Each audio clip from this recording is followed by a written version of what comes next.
welcome to the next episode on Researcher Revealed.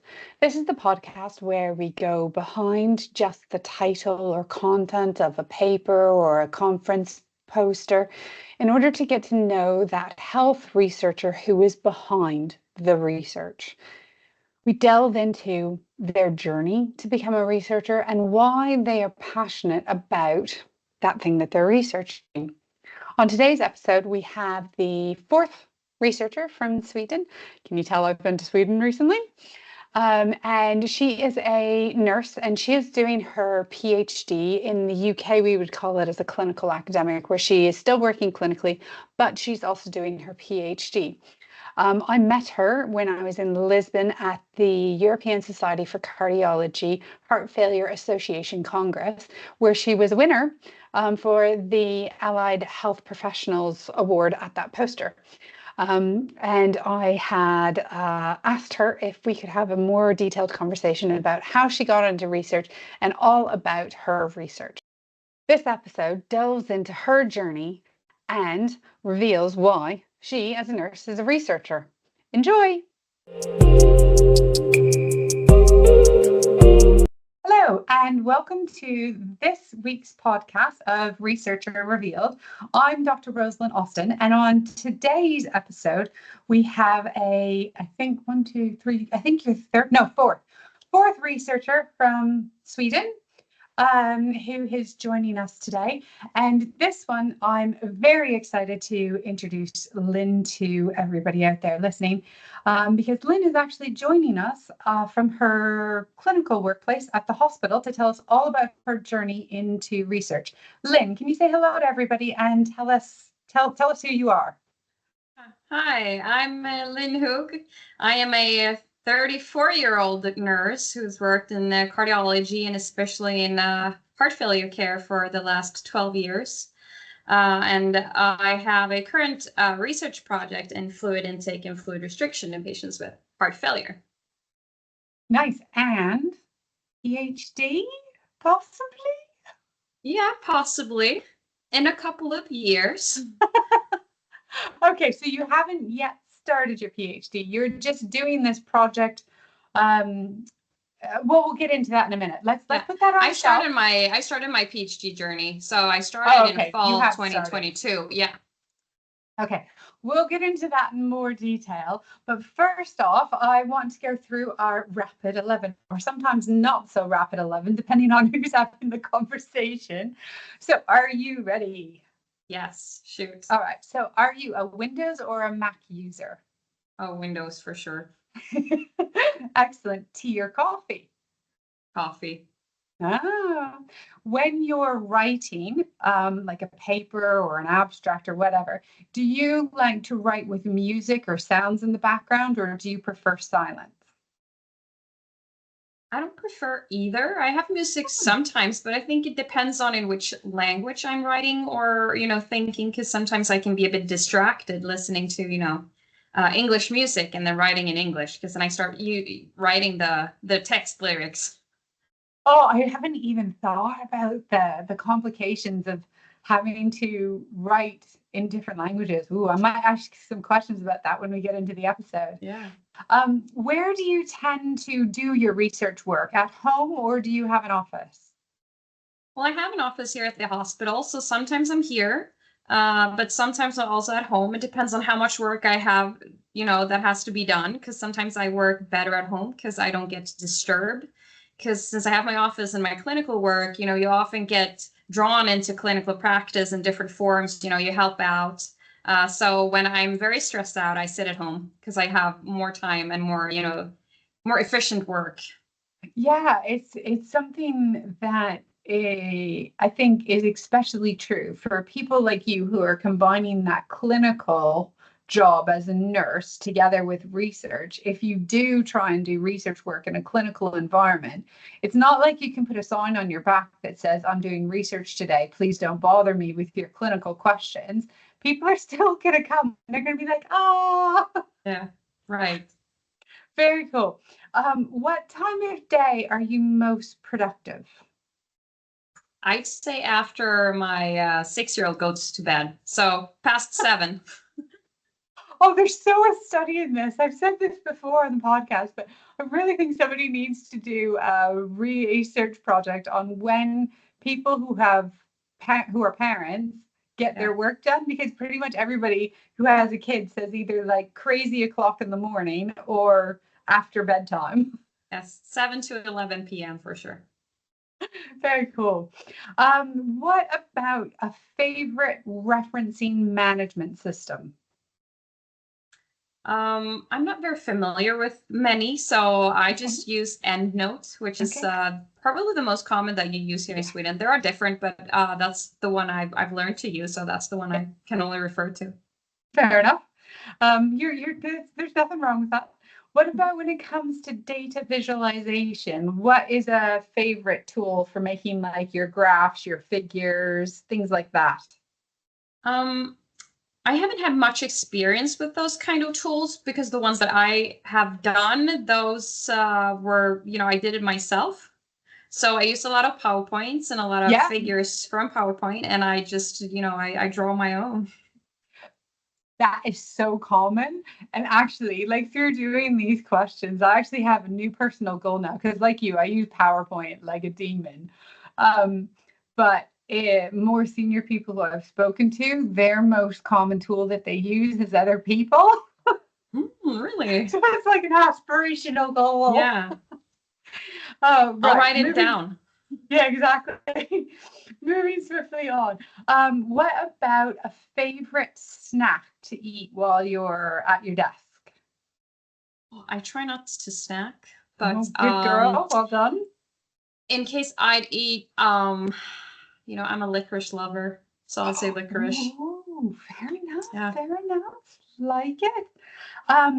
When you are planning or organizing, so whether that's like the outline of a paper, whether it's your project, whatever, are you a digital planner or are you a pen and paper planner? I'd say both. I love the pen and paper because I'm also a scrapbooker. So I love, the stickers and the markers. So therefore I love pen and paper.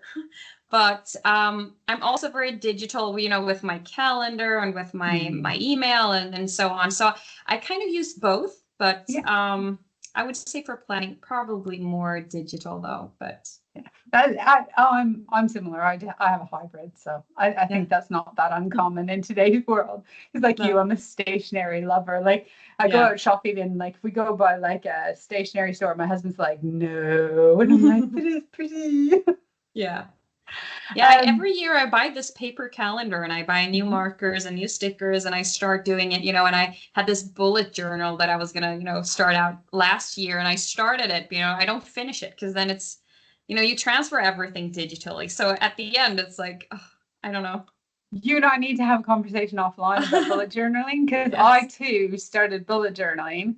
And I started with like the more artistic version where like you draw and you have the monthly layouts. And I mean, anybody who knows bullet journaling is going to start to understand this language, but other people are going to be like, these two are a bit crazy. But I've got a new adapted method. It's much more minimalistic, but I still have a little bit of prettiness. And I use, to make it pretty, I use washi tape instead of drawing. So I still get that creative outlet. And I find it really useful. So we might have to put a pin in that one, have a later conversation as a fellow journaler. Right. 2 more questions and then we're done. What book are you currently reading? And you can say the title in Swedish. That's fine. If it's a Swedish book, you don't have to try and translate it. I'm actually a very poor reader because when it comes to books, we listen a lot to sort of the digital books. But I'm sorry to say, the only book I'm reading right now is the apple flower or something with my son for his homework. That's all I have time for. That's beautiful, and there's nothing wrong with that. I forget who it was. I had a previous guest, and I asked this question to everybody because I love reading, and so I'm actually secretly looking for book recommendations. And I had a previous guest who was like, "Oh, I was so nervous about this question because loads of your other guests have these really fancy books and really intelligent books." And he's like, "I've got a child, and so currently we're reading, a kid's book. And I'm like, that's perfect. There's nothing wrong with it. You're not being graded on what you're reading. So it's fine. Don't panic. Good. Right. Last question is, who is a researcher who you admire? Wow. I have many, and okay, top I also three. have, well, top three. Okay, so at least I'll give you my top three. Well, that was a hard one. If I'll say I admire a lot of our researchers here from Sweden, actually. Also from our research group here in heart failure research. So if I'll give you one that I admire and sort of like, I also, I don't know how to explain it. He's also sort of like scary, but I have a lot of respect for him. So that is Lars Lund. Okay. Yeah. I think he is, in his own personal way, he's phenomenal. And he has done a lot of great research, and he's a very front figure here in Sweden and internationally, and also, top researcher at Karolinska. Nice. So I think I have to say him.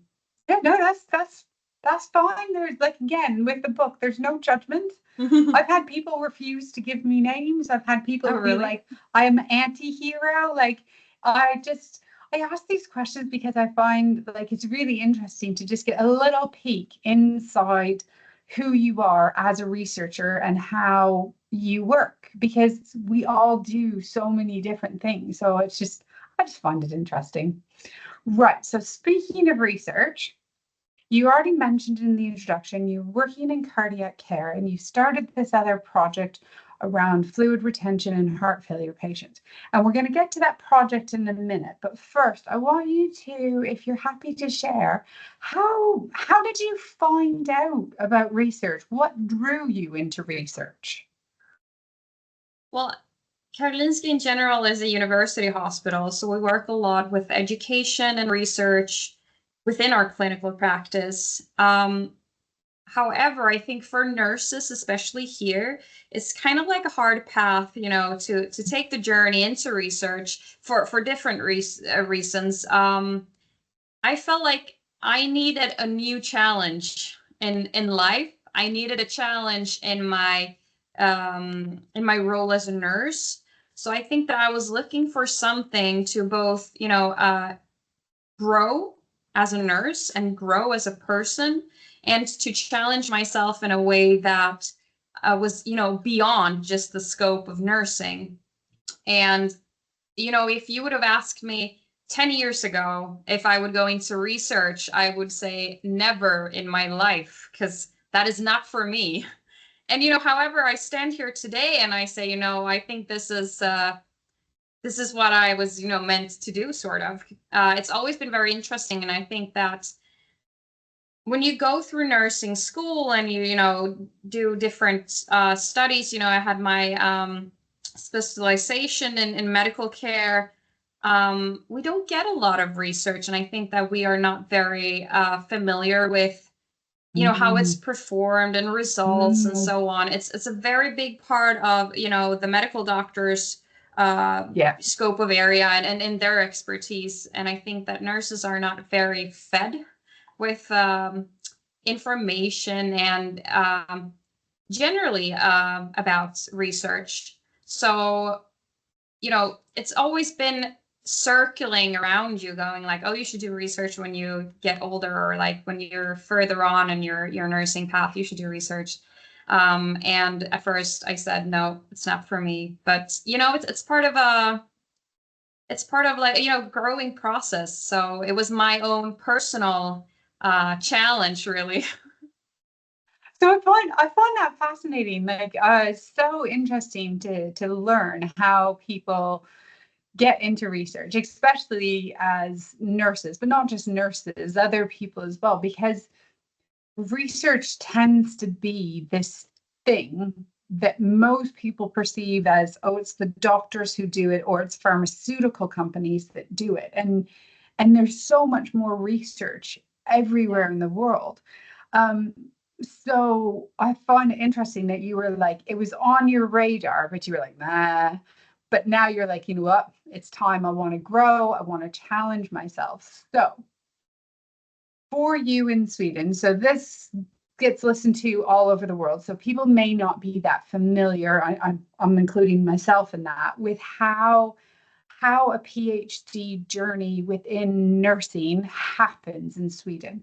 So if you're happy just to share a little bit about, okay, you've made the decision, you're like, right, I want to challenge myself. And the best way to do that, rather than taking up a new hobby, is to do a PhD. Yay. What then happens? How do you turn that decision into the reality where you are today, you know, a couple of years into your PhD journey? It also differs, I think, for nurses. As I said, it's quite a hard journey to you know, start. I think you need to be very driven. I think you need to have good connections. But also I think that part of it is that you need to have, you need to be genuinely interested. And you need to have, you know, sort of like a goal with what you're doing, because no one will finance you, you know. So I think that's where it gets hard, because you need your supervisors, and you need to find people that are willing to sort of like support you in different ways, you know, both with time and money and everything. So for me in my journey, we have some of our nurses working both in clinical work and outside clinical work have a PhD. So our first, you know, my main supervisor, she's working within our cardiovascular theme, or at the cardiovascular center here at Karolinska. So that's where I started my, you know, discussion with her. And then we sort of like broaden our scope a bit to join some supervisors, both from, you know, the KI, the Karolinska Institute, and also people that are working within the field of heart failure, because my main supervisor is not within heart failure. So, you know, it's, you know, to just broaden your connections really. And that's how it started, the discussion started. And then for me, it was very important to have a PhD project that was based on clinical evidence and a clinical problem, because I'm also sort of like, you know, I want to make changes in how we treat patients, and I don't just want to, you know, count on numbers and things. I want to, you know, the effort of making an impact in patients' lives. So that was important to me to set up the PhD project. And I think that can also differ. Sometimes you have a project that you are sort of like invited to join, or like, this is what you can do. And I said, this is what I want to do. So either you want to join me, or I'll find someone else. Well done. So quite a lot for you then in your journey. Very, because like you said, there's lots of different journeys, a very self-directed journey around something that you had observed in your role as a nurse with heart failure patients, that you were like, right, let's fix this. So that's a perfect. Before we go into the project though, you mentioned something and it kind of slid a little bit. You said unfunded. So before I will go into your project, if it's okay, because you mentioned at the beginning that you split your time between cardiology and research. So are your research days unfunded? No. Okay. So how did you fix that?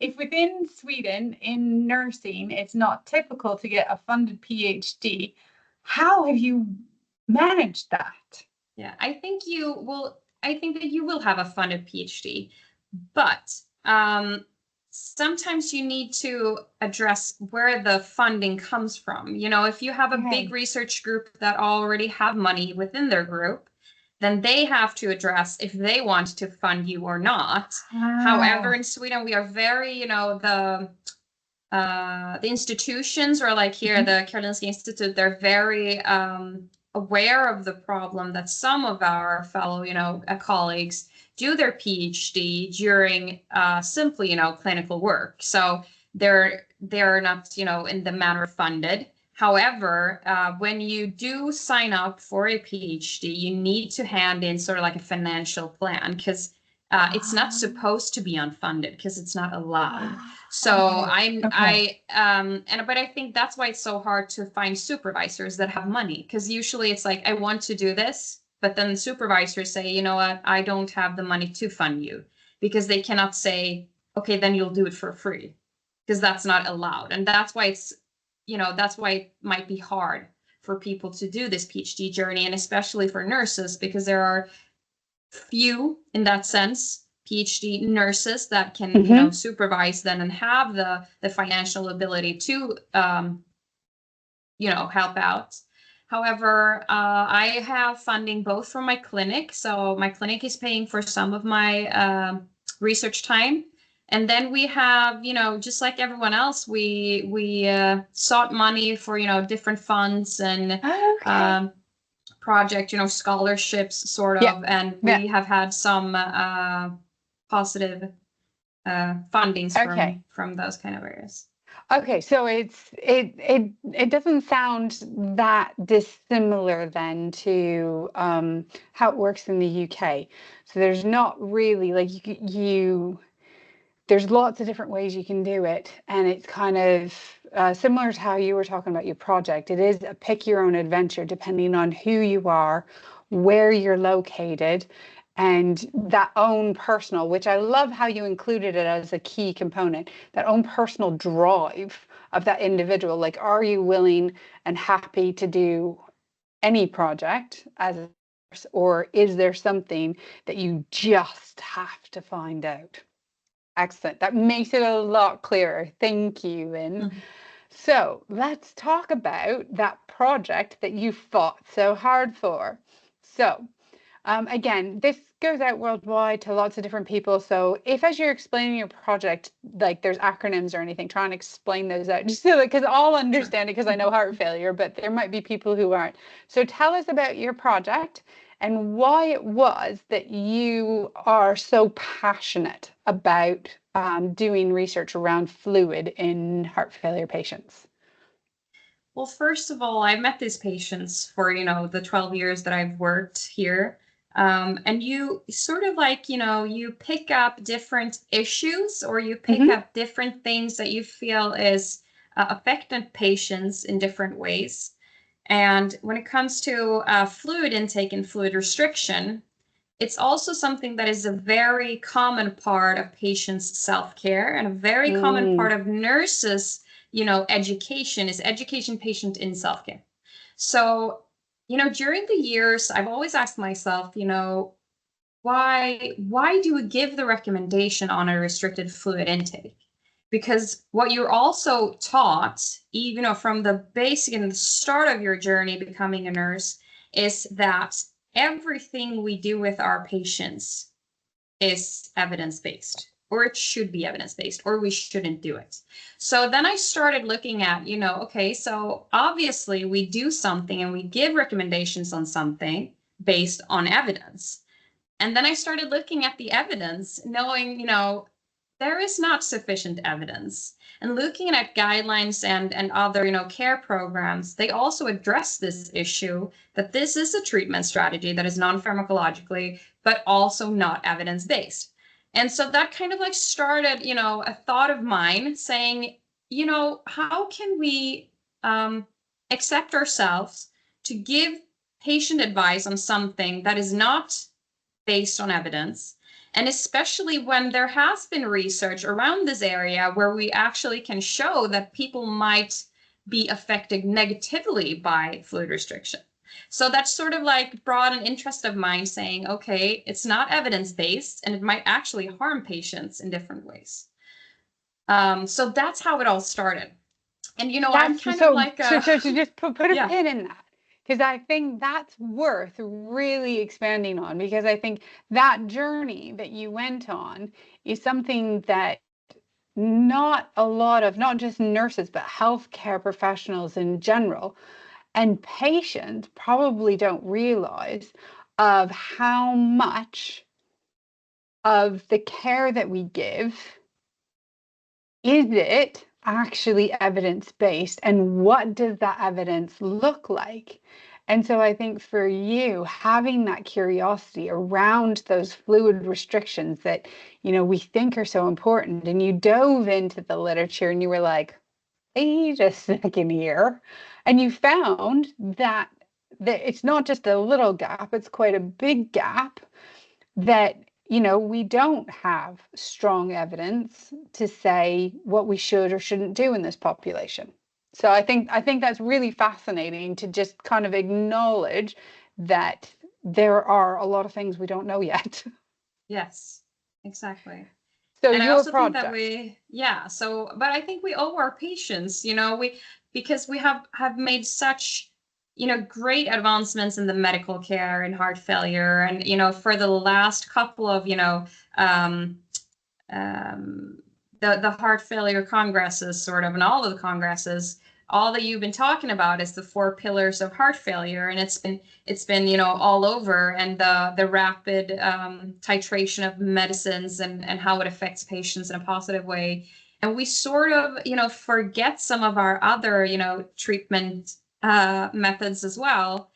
And especially nowadays, when we know what the medical, treatment looks like and what effect it has, I think we need to start looking at other parameters, such as, life, quality of life, and so on, because I think that will be another important aspect, later on in the journey for these patients. But also, combining the medical care and the non-pharmacological care, because we also know that self-care is crucial for these patients. Yeah. No, you're preaching to the choir. No, I totally agree. And I think when I started on my journey, I started going to these conferences, and like you say, you sit in this big room and it's primarily filled with medical doctors, and they get up there and they're like, yeah, the 4 pillars of care, and I'm like, oh, this will be really interesting. And then it's like, wait a second, it's not 4 pillars of care, it's 4 different medication types. Yeah. Let's call a spade here, guys. Yeah. Just because you have different drugs doesn't make it a different pillar. But anyway, they've got their 4 pillars. Yes. But I agree. I think it's one of the things that I'm really passionate about, and why I was so excited to have you on the podcast, is because I agree with what you've just said in that, and I love how you said it, that we as nurses owe it to our patients to bolster the evidence around the nursing aspects of their care, because life is more than just about medications. It's important, but there's other things that influence you as well. Yeah. So, your project. Yes. Before we get too preachy about how great nurses are. Yeah, so the project is divided in different parts. So we just had our first study done. That was it was a national, thank you. It was a national survey where we looked at healthcare professionals and how they actually work in clinical practice regarding fluid intake and fluid restriction in patients with heart failure. So we had hospitals from all levels, all across Sweden, all regions representing. So there were nurses and medical doctors answering this survey. So we had about 646 answers, I think, which is a pretty decent amount. That's amazing. Yeah. So who answered this questionnaire? And so we found out some of it was surprising and some of it was not. But what we did find out was that we do work very differently. So we work differently, both based on, work experience, how long you worked within your profession. It was also differences between nurses and physicians. There were differences between, what type of care you were in, if you were in inpatient care or outpatient care. So there were differences in how you gave recommendations. So, the conclusion of that is obviously that this is very confusing for our patients, because if you have different approaches in different hospitals at different professional roles, so you can sit at, if you're in hospital care, the nurse can give you one, instruction or recommendation, and then the physician will give you another one, and then you come to outpatient care, and then the nurse will give another recommendation than the other nurse gave. So, and this is something that we're also seeing, that in different regions in Sweden, we also have different care programs. So in some care programs, they say you should not recommend your patients to adhere to a fluid restriction because it may be bad for them, or we don't have evidence for it. And in other care programs, they say you should recommend a fluid restriction of 1.5 liters. So just in Sweden, we have regional problems because we have different recommendations in programs. And also, what we also found out in this survey was that mostly us as healthcare professionals, we base our recommendations on our personal opinion rather than what evidence say, or what what care programs or guidelines say. So, which is also a problem, and I think that this problem is created by the fact that there is not evidence for it. Interesting. So that's part of our first study. So hopefully we will have it in a journal soon. So that is the study that no, we have not. We're on our way. No, it takes so long. Yeah, it takes so long, and different journals have different instructions, so it takes quite a while, but hopefully soon. So, but we did present the results and some part of the results at the ESC Heart Failure in Lisbon, and I was also here in Sweden presenting it at the cardiovascular sort of like a congress, and it had positive outcomes, really, and very positive results. I was really fortunate to be at your presentation in Lisbon, and it's kind of how we connected, because it's something that I similarly, when I can remember when I went through nursing training, they were like, 1.5 liters, unless you're overloaded, and then maybe restrict a bit, but not so much. And then if it's hot or if it's cold, or if the sky is blue or the sky is gray, and there isn't conclusive evidence what is good and right, and it does then come down to that personal opinion.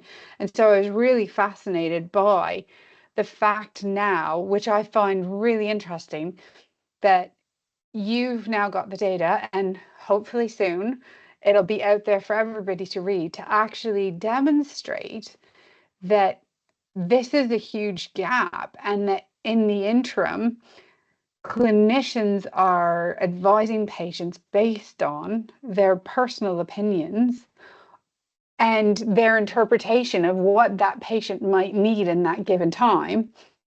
But I think the possible risks around that is, like you say, is how does the patient then know who to trust if the patient is under the impression that, oh, the doctor knows best, and so I'll believe what he says. But then the doctor saw him when he was fluid overloaded, and it's now the middle of the summer and he's not fluid overloaded, and he's dehydrated and dry because he's not drinking enough. And the nurse is now saying drink more, but he's like, no, the doctor said don't. So who do I believe? And so it becomes this really tricky place for a patient to be. So I'm very much looking forward to getting to read the whole paper. So you said you have multiple stages. So that in and of itself is not your whole PhD. So what's the plan for the rest of your PhD? Well, since I've addressed the issue with, the lack of evidence, we have to provide some evidence, obviously. So what we're doing now is that we have started recruiting patients for a randomized control trial where we look at the intervention of fluid restriction versus free fluid intake. So we recruit patients that are either discharged from hospital or an out hospital care, So when they're sort of like dry and at a stable state. And we randomize then either to a restricted fluid intake in 3 months or a liberal fluid intake for 3 months. And then we measure our primary outcome is actually worsening heart failure. And that has to do with the fact that the studies that has been performed before, because there are RCTs done within this area where they primarily look at quality of life.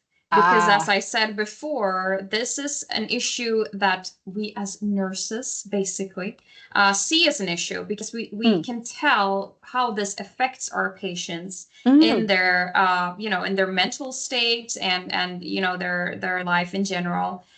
But I think that if we want a change in guidelines and in recommendations, unfortunately, I think that quality of life is not enough. I think that we also have to bring some evidence to the fact that is this safe for patients for their heart failure. Therefore, we chose to have a primary outcome of worsening heart failure. And then secondary outcome will obviously be quality of life, the 6-minute walk test and so on. So we will do it a bit differently, but in study plan and study approach, it's basically similar to some of the other studies that has been performed. So I think that this might just add more knowledge and different knowledge within the field, and hopefully we can show something with this, either if it's good or bad. We will give evidence to this matter. So from that study, we will we will have 2 studies performed that where we look at just the fluid intake and then the effect of the intervention. Oh, how exciting. And so 2 more questions on that. How do you plan on capturing fluid intake in patients that are wandering about? So like the outpatient population, because I mean, how are you going to know what they've drunk? Well, in research, in all research, even if it's a medical or drug related research, you will never know if they put the drug in their mouth. You can tell, you can see, nowadays you have these jars that has, this sensation thing in the lid where you can say, oh, they opened it, but you don't know if they flushed it down the toilet. So in all types of research, that I think that will always be a question of doubt. How will you know? And no, we will never know. But we ask the patients to fill in a fluid diary from, before randomization. So we know how much they drink before they are, randomized to either one or the other. And then during intervention, they have another fluid diary for 7 days that they have to fill out.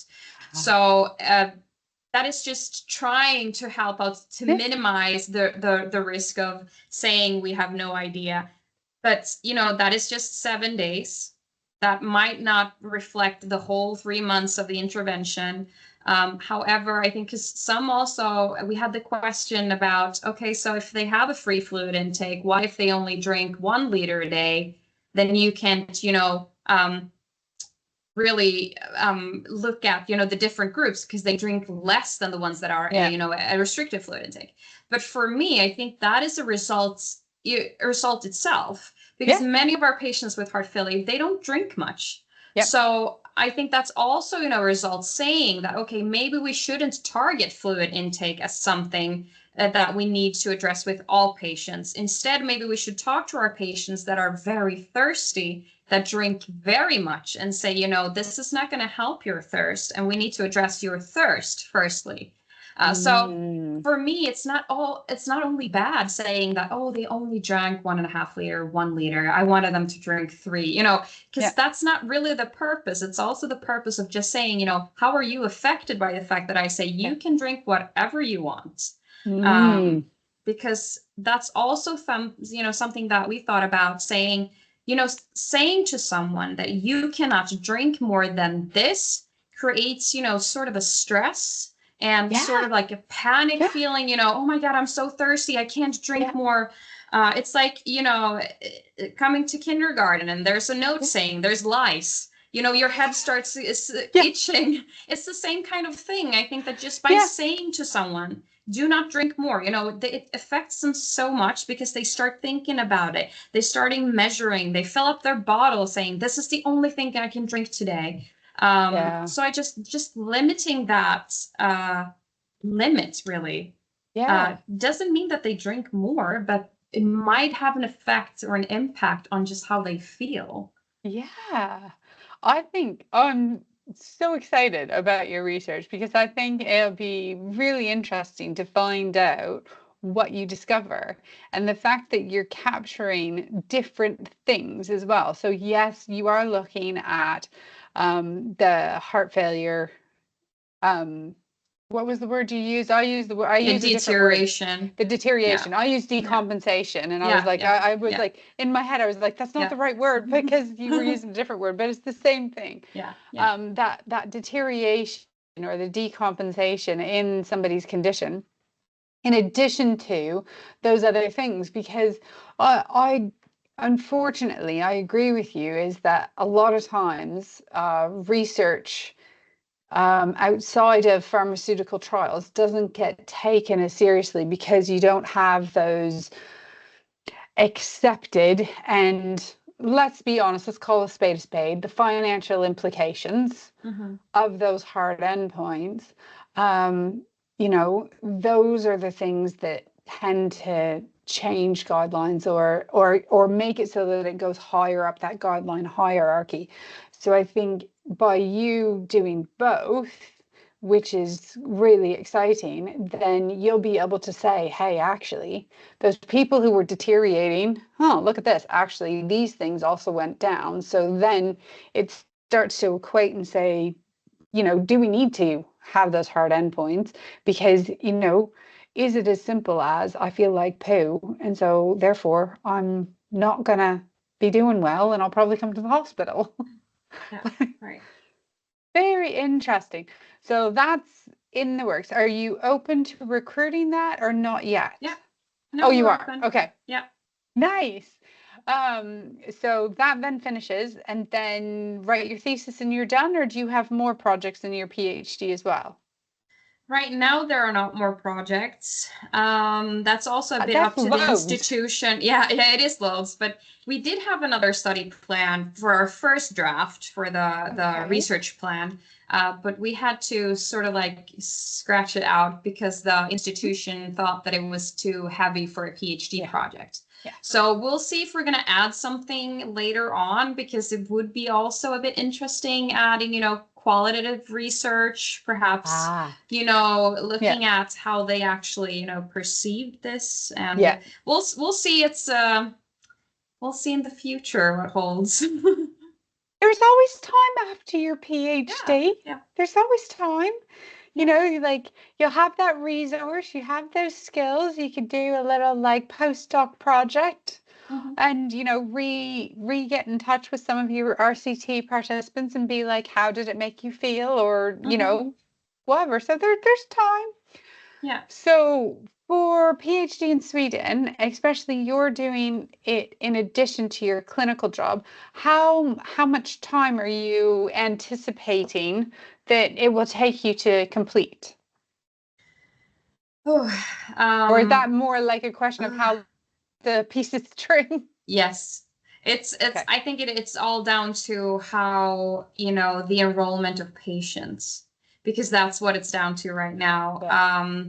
Because everything else you can do, parallelly to your clinical work. So I've done, my courses, and I have some left, but I'm basically, I would say I'm halfway, in that sense.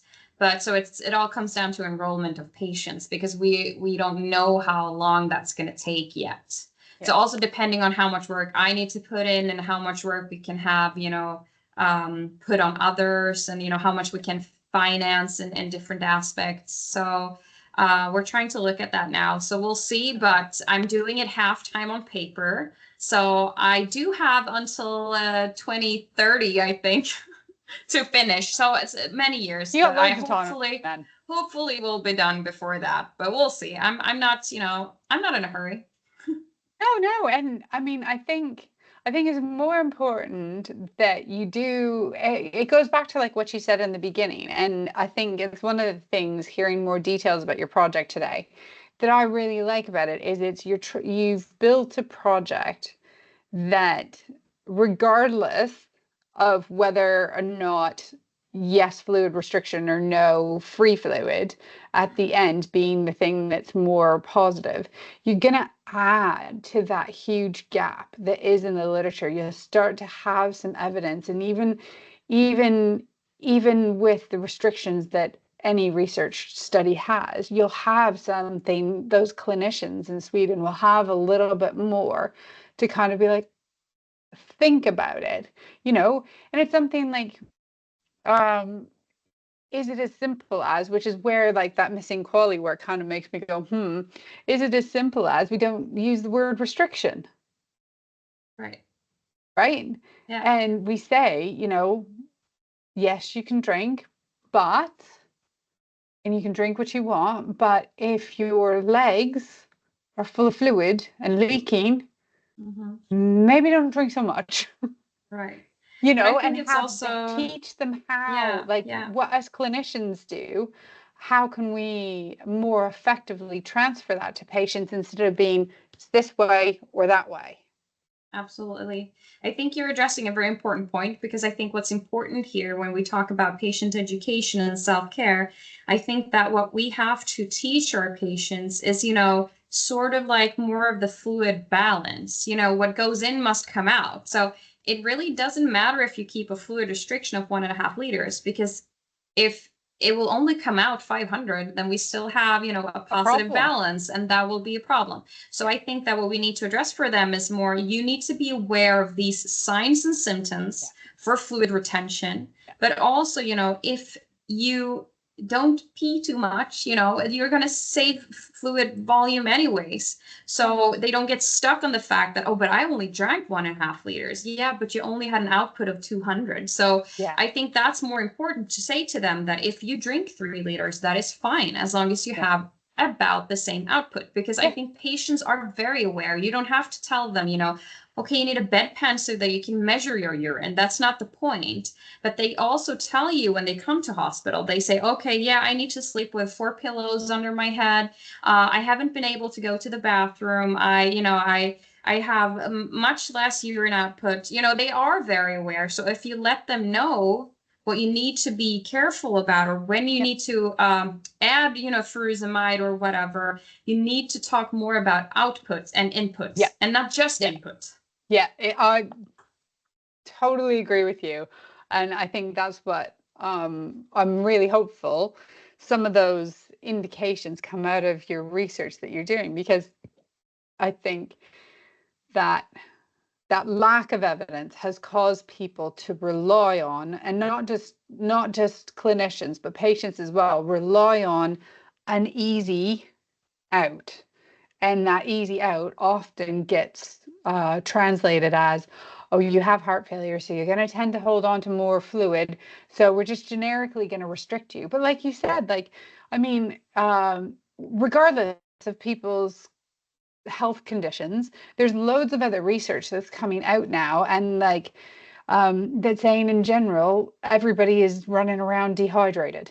And you go to the shop and you see the ginormous bottles, which is what you should be drinking in a day, and even people you see carrying around with them, if you talk to them, they're like, no, I don't drink at all. And so are we, which I thought was really interesting what you said, like, even though we say you're fluid restricted to 1.5 liters, is that actually for some people increasing their fluid intake? Yeah. But now they're stressed about it because they're like, ooh, I must not. And so then they're way more thirsty, because it's like you said, as soon as, like, for me as a nurse, as soon as I put gloves on, my face is killing me. It's itchy. And I go through a whole day without an itchy face or an itchy nose, but it's not until you put the gloves on, I'm like, ooh. Yeah. It's that same thing. Fascinating. Really, really cool. I wish you all the best of luck with your PhD. Thank you. And maybe I'll put on my calendar in a year or so that we can have another little quick catch up and see how things are going, and see how things are practiced. I'm sure personally I will see you out and about in the heart failure world. But just for everybody who's listening, maybe we can get like a little quick short in a year that updates on how everything's going for you. Absolutely. So just thinking about the time, because we're getting close now to about an hour. It always goes by so quickly. So for you, you've already really acknowledged that in Sweden, despite having great research groups and, really strong nurse research leaders there in Sweden, I'm thinking of like people like Tini and Anna, who are like, massive worldwide reputations. It's still really difficult for nurses at the beginning of their journey to go down this. So just thinking about wrapping it up, thinking about your challenges that you've faced and this great project that you've got planned, why should a nurse get involved in research? Well, my instinctive answer would be, why not? I mean, I also think that we're also part of the journey of our patients and in the development of a treatment. And so I know that I said this to you before. It's become sort of like one of my mottos in life, if not me, then who? So I think that we owe ourselves, just we need to be more out there. We need to be more prominent. We need to be more daring to, raise our voices. And, it's, the sky's the limit, really. So. Oh, you're getting me all fired up. No, I'm serious. Yeah. I'm not being facetious. I think like for me, it's one of those things like that I genuinely love about doing this podcast is because I'm sure you've experienced this as well, even in an established research group. When you do research as a nurse, it is challenging. And there are times where you feel very alone and very isolated. And so to connect with other people who are like, come on, I'm like, woo! So Thank you so much for your time. Thank you for all of your sharing your journey and all of your really wise words around research and nursing and everything like that. One last thing before I go. Yeah. Congratulations one more time on being selected as the ACNAP winner at the HFA conference. Yay! Thank you. Thank you. It's well deserved. I think the research is really interesting. And I think at PhD level for your first study to be a survey study where you managed to get over 600 clinicians to play with you, like, congratulations. Yeah. Like, that's amazing. Thank you. Thank you. I appreciate it.